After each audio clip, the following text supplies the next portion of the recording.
रामराम शेतकरी बांधवांनो, मी ज्ञानेश्वर मुळे आपल्या सर्वांचं बळीराजा यूट्यूब चॅनलवरती हार्दिक स्वागत करतो।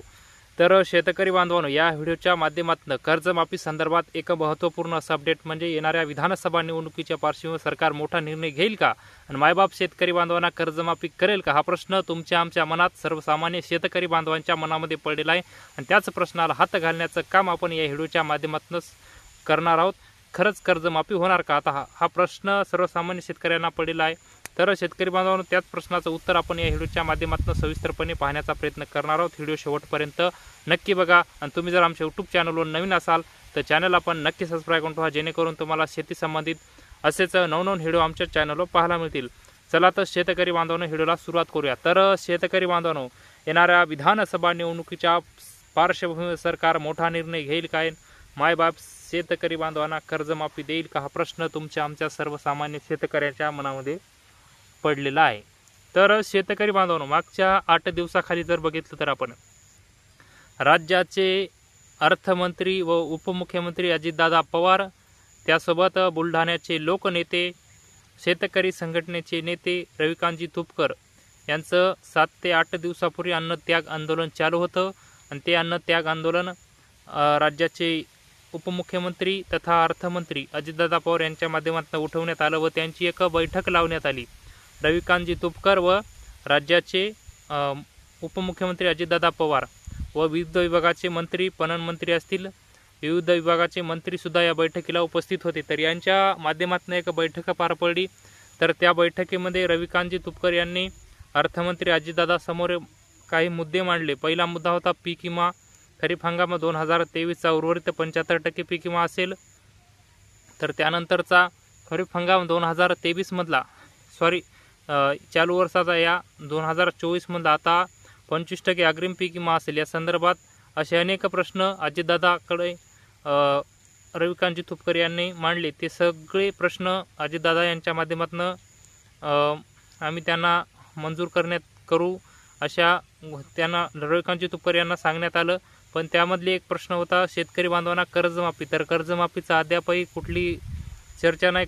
कर्जमाफी करण्यासाठी अद्यापही आमच्याकडे पैसा शिल्लक नाही, अशी भूमिका अजित पवार यांच्या माध्यमातून रविकांतजी तुपकर यांना सांगण्यात आली। पण शेतकरी बांधवांना, येणाऱ्या विधानसभा निवडणुकीच्या पार्श्वभूमीवर सरकारला कर्जमाफी करावी लागणार आहे। कर्जमाफी नाही केली तर सरकार पडणार आहे। तर शेतकरी बांधवांना, कर्जमाफी जर करायची असेल तर आता कर्जमाफी केव्हा झाली? 2017ला।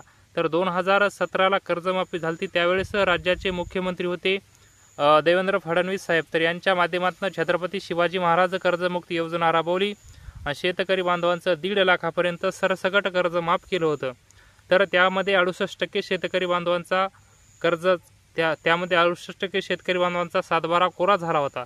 तर त्यानंतर विचार केला तर 2019ला महाराष्ट्र राज्याच्या विधानसभा निवडणुका लागल्या आणि विधानसभा निवडणुकीमध्ये महाविकास आघाडीचं सरकार आलं आणि महाविकास आघाडी सरकारमध्ये उद्धव बाळासाहेब ठाकरे महाराष्ट्र राज्याचे मुख्यमंत्री बनले। तर यांच्या माध्यमातून महात्मा ज्योतिराव फुले शेतकरी कर्जमुक्ती योजना राबवली आणि त्या योजनेअंतर्गत शेतकरी बांधवांचं 2 लाखापर्यंत सरसकट कर्ज माफ केलं।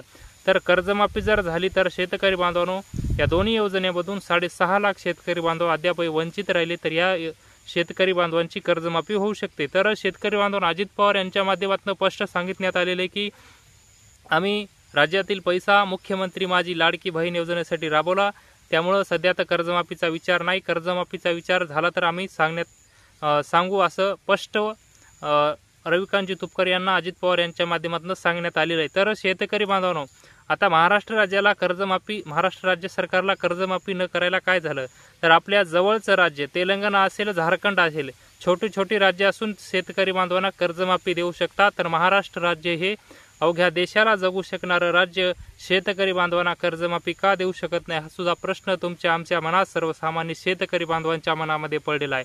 तर शेतकरी बांधवांनो, सरकारला कर्जमाफी करावीच लागणार आहे। कर्जमाफी नाही झाली तर शेतकरी बांधवांची प्रचंड नाराजी या महायुती सरकारवर आहे। त्यामुळे सरकार बरखास्त होऊ शकतं, सरकार पडू शकतं। तर शेतकरी बांधवांनो, आता येणाऱ्या विधानसभा निवडणुकीच्या पार्श्वभूमीवर जर बघितलं तर आपण आता काँग्रेसच्या माध्यमातून सुद्धा सांगण्यात येत आहे की काँग्रेसचे सर्वेसर्वा नाना पटोले यांच्या माध्यमातून सुद्धा सांगण्यात आलं आहे की आमचं जर सरकार सत्तेत आलं तर आम्ही सरसकट शेतकरी बांधवांचा 7/12 कोरा करू, हा पहिला आमचा निर्णय असेल.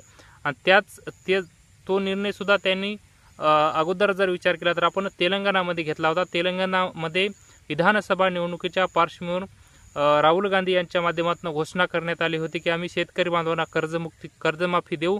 आमचं जर सरकार आलं तर तिथल्या तेलंगणामधील शेतकरी बांधवांनी काँग्रेसला निवडून दिलं.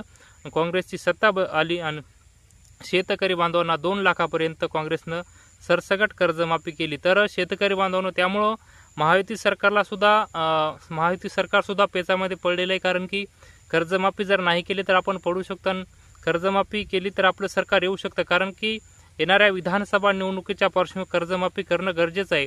तर शेतकरी बांधवांनो, कर्जमाफी सरकारला करावीच लागणार आहे. केंद्राकडून निधी आणून कर्जमाफी करावीच लागणार आहे. पण शेतकरी बांधवांनो, कर्जमाफी जर करायची असेल तर राज्य सरकारला सुद्धा काही मुद्दे लक्षात घ्यावे लागतात. पहिला म्हणजे राज्यामध्ये कोरडा दुष्काळ असला पाहिजे. यावर्षी राज्याचा विचार केला तर आपण 95% धरणं राज्यातील ओव्हरफ्लो झालेले आहे. त्यामुळे राज्यामध्ये यावर्षी ओला दुष्काळ आहे, कोरडा दुष्काळ नाही. आता 2017ला ज्यावेळेस कर्जमाफी झाली, छत्रपती शिवाजी महाराज कर्जमुक्ती योजना, त्यावेळेस मुख्यमंत्री होते देवेंद्र फडणवीस साहेब, यांच्या माध्यमातून कर्जमाफी केली. पण 2015-16ला राज्यामध्ये कोरडा दुष्काळ पडला होता. त्यामुळे केंद्राकडून निधी आणून 34,000 कोटी रुपयाची कर्जमाफी देवेंद्र फडणवीस यांच्या माध्यमातून झालेली होती.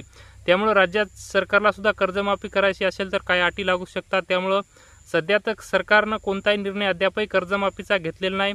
रविकांत तुपकर यांना सुद्धा अजित पवार यांच्या माध्यमातून सांगण्यात आले की अद्यापही कर्जमाफीची कुठलीही घोषणा नाही, कर्जमाफी संदर्भात अद्यापही काही नाही, असं स्पष्टपणे सांगितण्यात आलेलं आहे. पण शेतकरी बांधवांना, महायुती सरकारला जर सत्तेत बसायचं असेल, शेतकरी बांधवांची मतं वळवायची असेल तर कर्जमाफीशिवाय दुसरा पर्याय नाही.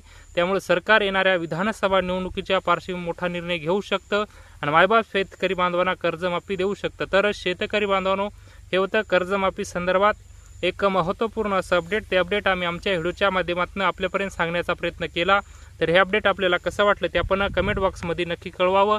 व तुम्ही जर आमच्या यूट्यूब चॅनलवर नवीन असाल तर चॅनलला पण नक्की सबस्क्राईब करून ठेवा, जेणेकरून तुम्हाला शेती संबंधित असेच नवनवीन व्हिडिओ आमच्या चॅनलवर पाहायला मिळतील. चला तर शेतकरी बांधवांनो, तुर्तास इथं थांबतो, तुमची रजा घेतो. तोपर्यंत धन्यवाद.